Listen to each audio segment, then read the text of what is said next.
Taga Romblon po. Dumayo pa kayo ng Pampanga Para magpagamot. sa Poong Jesus Nazareno. Opo. Kailan kayo pumunta rito, Nay? Kasi pangalawang balik niya nito eh. Inang, biyernes siya. O, Biyernes. Biyernes. 1 linggo lang binigay ko sa inyo. Kasi babalik na kayo ng Romblon. Romblon. Ngayon ay, ano ba ngayon? September 21. 21. Si tatay, mga idol, ay maraming bawal sa kanyang pagkain. Hindi na natin sasabihin bakit siya pinagbawalan sa akin pagkain. Pag binawalan ka ng pagkain, kahit anumang bagay, kahit bata, matanda, alam mo mangyayari. Manghihina tayo. Ngayon, kaya hindi makalakad si tatay, ang masama, pinagbawalan na nga kumain, nagpabentusa pa. Ngayon, kaya siya nabentusa, lalong naging manipis yung ugat niya dahil walang kain ng ilang buwan. Bibay na. Ang tagal na. Mga ilang years na ba sa kanya, Nay? Nangyari yun 2023. 2023. Sabihin na natin 3 months, no? Hindi na siya kumakain. Ngayon, nang hina. Siyempre, kahit sino man tao na hindi kumakain. Ang masama, kagustuhan niyang gumaling, nagpabentusa siya. Ang okay magpabentusa kung ganyan ka-sexy o ganyan kalusog ang katawan o mga ganyan. Hindi naman ko yung pinagbabawalan. Pero yung hindi kumakain at hindi naglalakad, bentusahan mo, ano mangyayari? Bawal. Anong nangyari? Bawal. Hindi, anong nangyari sa'yo? Ngayon na. Lalong Ngayon ang katawan. lalong humina ang katawan niya. Ngayon, si tatay, September 21 ngayon. Araw ay Webes. Ang oras natin ay 4 o 4:30 o 5. Ngayon, try mo muna papuin. Cancel nyo muna yan. Papuin muna natin si tatay. Makatayo. Pangalawang check-up niya na to. Huwag ganun ang gagawin, huwag ganun ang pagbangon tayo.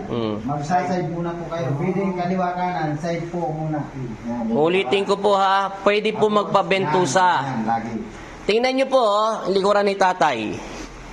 Ang tagal na po yan, 1 linggo, tingnan mo, pasang-pasa pa rin yan, yan, kitang-kita nyo po sa camera yan, Bilog na bilog. bilog na bilog. Kaya hindi po namin yan masyado na-alignment, yung unang punta niyan dito, 1 week ko lang binigay, kasi nga, tad-tad yan ang bilog. Nanlalambot pa. Nanlalambot, halos hindi mo maintindihan ang mukha kung ano ba mukhang gagawin ni tatay. Babagsak siya pag hindi hahawakan. O, ngayon, subukan natin patayuin siya. Tayo. Pokpok mo yung mga patay. Dalawang paa. Ano ang pinagkaiba tay? Taga Romblon kayo na, no? Romblon pa. Mega shoutout na yung taga Romblon. Dumayo lang siya na. Tingnan mo, madaldal na.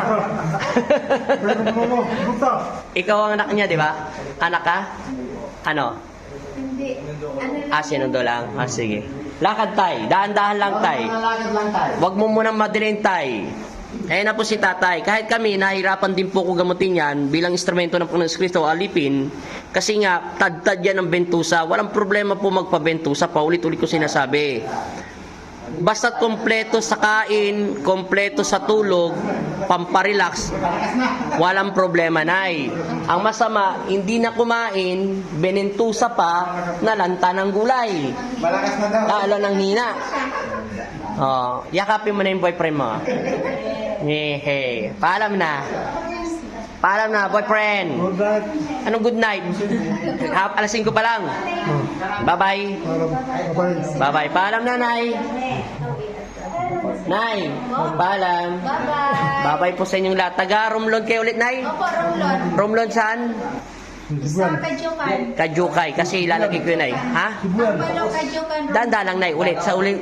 Hambalok, Kajukan, Romblon. Ayan. Ilalagay ko po yung ano nila. Pag may case po kayong ganyan, punta lang po kayo rito. Basta may tindi kayong pananampalataya. Bye-bye, Nay. Bye-bye. Bye-bye. Hindi ko kayo kilala. Yung pumunta ka rito, ano itsura mo? Medyo manipis ang pan, manimang. Tapos ano pa? Mapet ang may mga pagkapoy dito. O ngayon, Siguro maayos na. maraming gamot na po ininom niyan. Malakas na. Sobrang over na sa gamot. Wala namang kain. Okay naman ako. Okay. Bye-bye na. Okay, umuwi na kayo sa Romblon. Opo. Romblon? Salamat. Okay po siya. Okay, bye-bye. Yun na. Bye-bye.